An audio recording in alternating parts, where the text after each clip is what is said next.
पाकिस्तान किसी का सगा नहीं है, ये बात एक बार और साबित हो गई है। भारत पर तो हमले करता ही है आतंकवादी, लेकिन अब बांग्लादेश को ही काट लिया है। काट इसलिए रहा है क्योंकि काटते अक्सर जानवर हैं।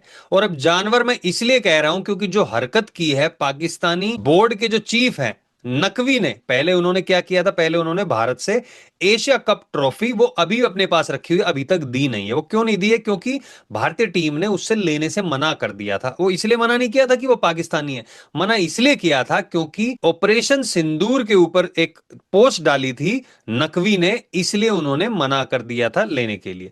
अब नकवी ने क्या किया, बांग्लादेशी प्लेयर्स को और उनके बोर्ड को कहा, आप एक काम करो, सीधा सीधा आप बोल दो कि हम भारत में नहीं खेलेंगे, या तो हमारे मैचेस कहीं और कराओ, नहीं तो भैया हम इस टूर्नामेंट में खेलेंगे ही नहीं। आईसीआई ने टाइम दे दिया था उनको कि आपके पास 20 जनवरी का तक का टाइम है, आपको हमें बताना होगा आप खेलते हो या नहीं खेलते हो, नहीं तो हम किसी दूसरी टीम को दे देंगे। और इसके पीछे की कहानी भी मैं आपको बताऊंगा, लेकिन पहले थोड़ा सा इससे पीछे जाते हैं, आपको बता देते हैं कि आईपीएल में बांग्लादेश का इकलौता प्लेयर खेल रहा था, वो शाहरुख खान की टीम से खेल रहा था, कोलकाता नाइट राइडर्स। पिछले साल वो खेला था दिल्ली की टीम से, जिसे रिप्लेसमेंट के तौर पर खिलाया गया था। शाहरुख खान ने तो साफ मना कर दिया था कि भैया ये तो बीसीसीआई जब बोलेगी जब हम करेंगे। बीसीसीआई जो अपने आप में एक कंपनी है, भारतीय सरकार की तरफ से नहीं है। बीसीसीआई बोर्ड एक हैदराबाद में एक एक्ट के तहत बनाया गया एक बोर्ड है। बीसीसीआई भारतीय क्रिकेट कंट्रोल बोर्ड किसी के कंट्रोल में नहीं है, भारतीय सरकार के भी कंट्रोल में नहीं है, तो मैं आपको पहले बता देता हूं। तो बीसीसीआई ने कहा सरकार हमें जब कहेगी हम तो इसको भैया निकाल देंगे। सरकार ने कहीं से कहा होगा, न्यूज में तो नहीं आया, उन्होंने बाहर का रास्ता दिखा दिया। न्यू ईयर पे 5 जनवरी को गिफ्ट दे दिया बांग्लादेश को, ये लो तुम्हारा प्लेयर, हमें नहीं चाहिए। बांग्लादेश ने सोचा अब तो हम पाकिस्तान के साथ मिल गए हैं, हमने पाकिस्तान के साथ डायरेक्ट फ्लाइटें भी शुरू कर दी हैं। यूएसए हमारे पीछे है क्योंकि यूएसए पाकिस्तान के साथ भी है। पाकिस्तान के प्रधानमंत्री बार बार वहां पे जाकर ट्रंप से मिल रहे हैं, अगर कोई पंगा होता है तो वो संभाल लेंगे। बस यही सोच के उन्होंने तीर छोड़ दिया। अब तीर निशाने पे नहीं लगा, तीर घूम के उल्टा आया और घुस गया कहीं और जगह। वो इसलिए क्योंकि आईसीसीआई ने साफ कर दिया है कि अगर तुम खेलने से मना करते हो तो तुम्हारी जगह कोई और टीम खेलेगी। पाकिस्तान को तो कोई सजा नहीं दी गई है। नकवी ने कहा था कि आईसीसीआई का ये दोगलापन है। क्यों कहा था? क्योंकि भाई कोई टीम कह रही है कि हमें वहां नहीं खेलना, तो उसके लिए कुछ अरेंज किया जाना चाहिए। देखो भारत और पाकिस्तान की बात अलग है, भारत पाकिस्तान में कदम भी नहीं रखता है। हालांकि 2023 में पाकिस्तान की टीम वर्ल्ड कप खेलने के लिए इंडिया आई थी, लेकिन अब पाकिस्तान की टीम भी नहीं आती है किसी भी तरीके का कोई भी टूर्नामेंट खेलने के लिए। थोड़ा सा पीछे आपको लेके जाऊं तो ऑस्ट्रेलिया ने पाकिस्तान में खेलने से मना कर दिया था। कोई टूर्नामेंट वहां पर नहीं खेला जा रहा। 2009 से 2022 तक, लगभग 13 साल तक कोई मैच नहीं खेला था ऑस्ट्रेलिया ने। उसके अलावा न्यूजीलैंड ने कुछ मिनट पहले ही बोल दिया था भैया सुरक्षा कारणों के कारण हम नहीं खेलेंगे यहाँ पे। 2021 की बात। इंग्लैंड ने भी उसके कुछ ही दिनों बाद, इंग्लैंड का पुरुष और महिला दोनों की टीम का दौरा था, उन्होंने भी मना कर दिया था। यार पाकिस्तान जैसी टीम के साथ अगर ऐसा होता है, कंट्री के साथ होता है, वहां पे तो धमाके आए दिन होते रहते हैं। तो अगर वहां पे धमाकों के कारण कोई टीम खेलने से मना करे तो माना भी जाए। भारत जैसे देश में जहां पे कोई टीम ये नहीं कहती है कि हम सुरक्षा कारणों से भारत नहीं खेलेंगे, अभी तक ऐसा सुनने में नहीं आया है। क्योंकि भारत पूरी सुरक्षा प्रदान करता है, अच्छे से प्लेयर्स की सिक्योरिटी होती है। 2009 में पाकिस्तान में बॉम्ब ब्लास्ट हो गया था श्रीलंकाई टीम की बस पे, तो उसके बाद से सबने ये फैसला लिया था। मुझे लगता है जो अननोन गनमैन घूम रहे हैं पाकिस्तान में, वो अब जो अगर कोई सीरीज होती है वहां पे किसी भी कंट्री की, तो मुझे लगता है वो कुछ कांड कर सकते हैं जिससे कि पाकिस्तान में और 10-20 साल के लिए क्रिकेट बैन हो जाए। आपको बता दें सबसे लंबा जो बैन चला था वो चला था साउथ अफ्रीका की टीम पे। इंटरनेशनल क्रिकेट खेलने से ही मना कर दिया था कि भैया आपको हम मान्यता नहीं देंगे, हम खेलने। कारण क्या था वहां पे? सिमिलर सा कारण था, तो पाकिस्तान को बैन करना चाहिए। कारण ये था कि साउथ अफ्रीका की टीम में सिर्फ गोरे ही खेलते थे, काले लोगों को उसमें शामिल किया ही नहीं जाता था। इसलिए उन लोगों को 1970 से 1991 तक किसी भी टूर्नामेंट में खेलने से बैन कर दिया गया था, स्पोर्ट काउंसिल और आईसीसी दोनों के द्वारा। कहीं पे भी नहीं खेलते थे वो लोग। जब उन्होंने शामिल करना शुरू किया कालों को भी गोरों के साथ, तब वहां पे उनकी टीम को मान्यता दी गई। और उसके बाद आप लोग जानते ही हैं कि उसके बाद क्रिकेट सीरीज आप लोगों ने देखी होंगी। उसके अलावा भी आप सोचिए, बांग्लादेश की टीम ये कह रही है कि इंडिया में सिक्योरिटी कंसर्न है। देखो हुआ क्या था, बांग्लादेश में बहुत सारे हिंदुओं को मारा जा रहा है। आप लोग डेली खबर देखते होंगे, चाहे वो किसी न्यूज माध्यम के से या फिर ट्विटर से।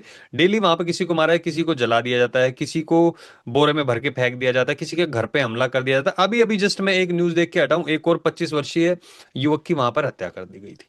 तो बांग्लादेश में हिंदुओं के साथ इस तरीके का काम हो रहे हैं, तो भारत में बहुत रोष था कि तो हम बांग्लादेशी प्लेयरों को क्यों निमंत्रण दे रहे हैं आईपीएल में भी। हमें इनको निमंत्रण नहीं देना चाहिए, इनके साथ नहीं खेलना चाहिए।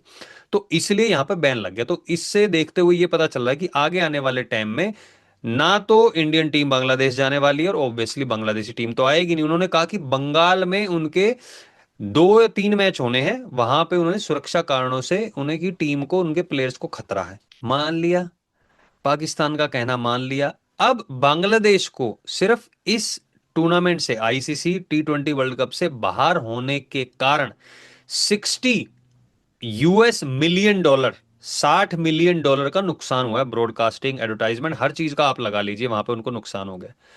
अब वो कह रहे हैं कि हमें ये बोल के कि भाई तुम खेलने से मना कर दो, पाकिस्तान के क्रिकेट कंट्रोल बोर्ड ने, और फिर खुद उन्होंने खेलना शुरू कर दिया। उन्होंने टीम अनाउंस कर दी। देखो आईसीआई ने साफ बोल दिया था पाकिस्तान को, अगर तुम यहां से बाहर होते हो तो सिर्फ ऐसा नहीं है कि तुम यहां नहीं खेलोगे तो तुम्हारे वो लॉस होगा।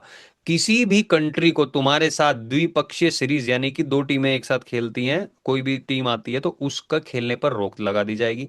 जो साल की फंडिंग होती है, आईसीसी क्या है, वो main international cricket control board है। वो क्या करता है कि एवरी ईयर हर क्रिकेट कंट्रोल बोर्ड को पैसे अलॉट करता है, यानी कि करेंसी मनी देता है, डॉलर देता है, जो कुछ भी लगा लीजिए आप, हर साल देता है। तो वो भी उसको नहीं दिया जाएगा। यानी कि $60 मिलियन नहीं, यहां पे हो रही है कई हजारों करोड़ डॉलर्स की बात हो रही है, वो नहीं दिया जाएगा। और प्लस उनको सीरीज नहीं खेलने दी जाएगी, उस पर ही बैन लग जाएगा। पाकिस्तान के साथ कुछ कंट्रियां अभी भी वहां खेलने को तैयार नहीं होती, और उनका जो गेम होता है वो होता है दुबई में जाके। तो इसलिए सीधा सीधा पाकिस्तान ने तो क्या किया, जैसे ही बांग्लादेश की जगह स्कॉटलैंड की टीम को बोला आईसीआई ने, तुम्हें नहीं खेलना, ठीक है मत खेलो, स्कॉटलैंड की टीम आएगी, वो यहाँ पे खेलेगी आईसीसी में। और स्कॉटलैंड की टीम तैयार भी खड़ी हुई है। पाकिस्तान को अल्टीमेटम दिया, पाकिस्तान ने झट से संडे को ही अपनी टीम अनाउंस कर दी। अब इसमें कुछ चीजें हैं, आपने देखा होगा वो रऊफ, हैरिस रऊफ जो था, वो ऐसे प्लेन का वो करके वो कर रहा था, उसको पाकिस्तानी टीम में शामिल नहीं किया गया है T20 वर्ल्ड कप की में। रिजवान है, उसको भी नहीं शामिल किया गया है, बाकी छोड़ो, लेकिन हैरिस राव जिसने वो एक्शन किया था। तो कुल मिला के यहाँ पे आईसीसी का दबाव इसलिए भी क्योंकि अमित शाह का बेटा वहां का चेयरमैन है।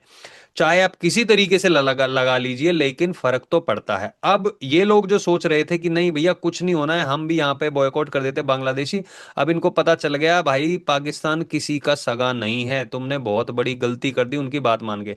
बांग्लादेश क्रिकेट कंट्रोल बोर्ड ने पाकिस्तानी क्रिकेट कंट्रोल बोर्ड को कह दिया है, या तो तुम भी इसमें से नाम वापस लो कि तुम भी वर्ल्ड कप नहीं खेलोगे, या फिर $60 मिलियन का भुगतान तुम लोग करोगे। अरे भैया भिखारी से आप कह रहे हो कि हमें खाने को दे दो, कैसे पता कैसे काम चलेगा? एक भिखारी दूसरे भिखारी को कह रहा है कि मुझे $60 मिलियन दे दे, कैसे काम चलेगा भाई? कौन देगा ये पैसा? ट्रंप है ना वो, शरीफ, जब शरीफ नाम है उसका, लेकिन जो पाकिस्तान के पीएम है शरीफ है नहीं। जिस तरीके की उनकी हरकतें, बार बार यूएस पहुंच जाते हैं, ट्रम्प से ऐसे ऐसे करके बात करते, वो सोचते उसमें दिखाएंगे कि उनकी बहुत गहरी दोस्ती।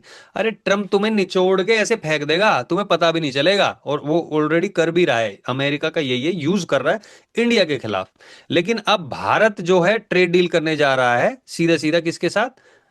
यूरोपियन यूनियन के साथ। उसके बारे में अलग से वीडियो बनाएंगे, लेकिन यहां पे साफ साफ हो गया है, पाकिस्तान ने खुद तो टूर्नामेंट में हिस्सा अपना बरकरार रखा, बांग्लादेश को किनारे लगा दिया है। यही हाल बांग्लादेश का वैसे भी होने वाला है। जो उनके आतंकवादी संगठन आके बांग्लादेश में काम कर रहे हैं पाकिस्तान के, वो पाकिस्तान का कुछ नहीं होगा, वो बांग्लादेश के लुटिया डुबोएंगे, क्योंकि भारत एक एक को चुन चुन कर मारेगा।